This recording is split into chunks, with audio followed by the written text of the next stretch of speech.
when it comes to the European Union, I don't have any doubt that the support is there. When it comes to the wider global community, how can I expect the closest allies of Russia to be in favor of our position on Ukraine? So I'm not naive. But I must say I was impressed here in Washington by the presentations of most member states who took the floor. Also impressed by the interventions by the Ukrainian leaders. The president was there by video, the prime minister as well. But Finance Minister Marchenko was here, and he gave a presentation in detail about the situation of the Ukrainian economy. That was more than impressive and encouraging.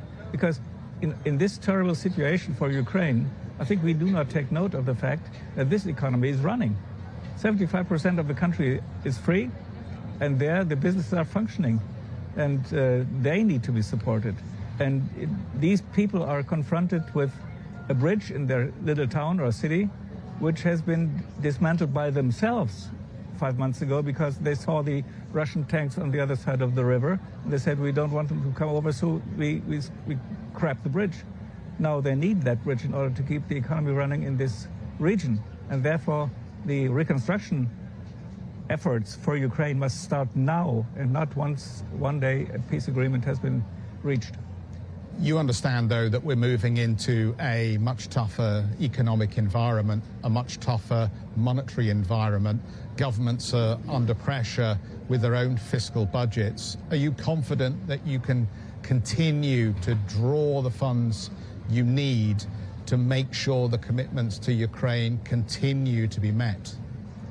Even before the present crisis, even before COVID, or even before the war situation in and around Ukraine, it was clear that public funds will never be sufficient in order to finance the transition. So we need to mobilize the private sector.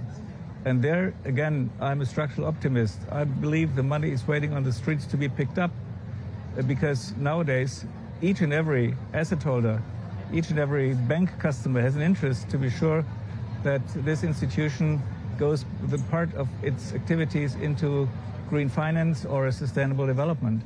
So I think if we come up with good projects, and that might be sometimes the scarcity, if we come up with good projects, then there is a good chance to mobilize the private sector to co-finance it.